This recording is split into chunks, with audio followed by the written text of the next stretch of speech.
From the Newstalk ZB newsroom, this is News Fix. In this update, today is the summer's most accident-prone day.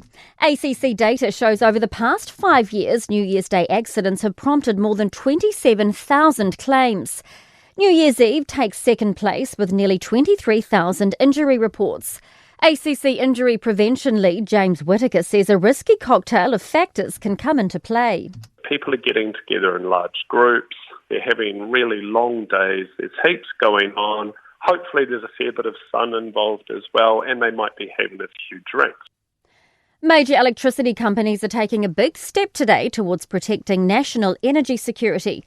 Under agreements made by Genesis with Mercury, Meridian and Contact, an emergency coal reserve is being established at Puntley Power Station.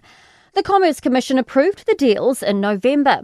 Genesis Chief Executive Malcolm Johns says they allow the company to make significant needed investment to keep all generation units operating. It does mean that the very large generation units at Huntly that were going into retirement are now going to be around for another decade.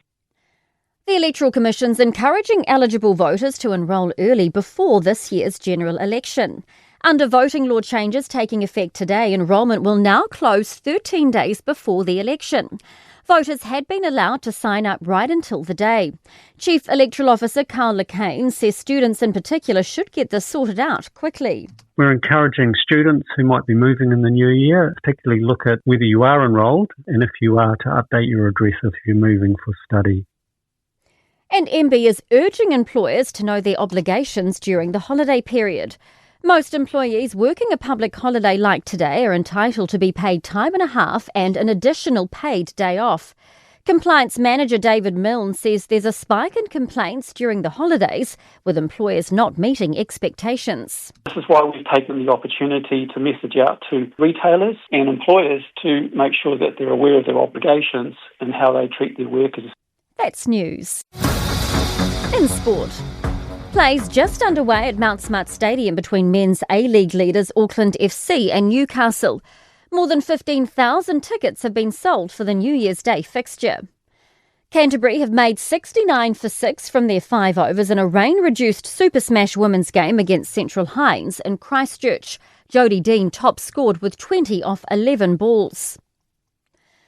And left-arm spinner Matthew Kuhnemann is the surprise inclusion in the Australian squad for the T20 World Cup in Sri Lanka and India. Test captain Pat Cummins has been included despite a persistent back injury that has dodged his Ashes campaign, while fellow casualty ward member Josh Hazlewood is also named. All-rounder Mitch Owen, pace bowler Sean Abbott and backup wicketkeeper Josh Philippe have missed the cut. That's sport. I'm Nina Burton. For more news, listen to Newstalk ZB on the free iHeart app.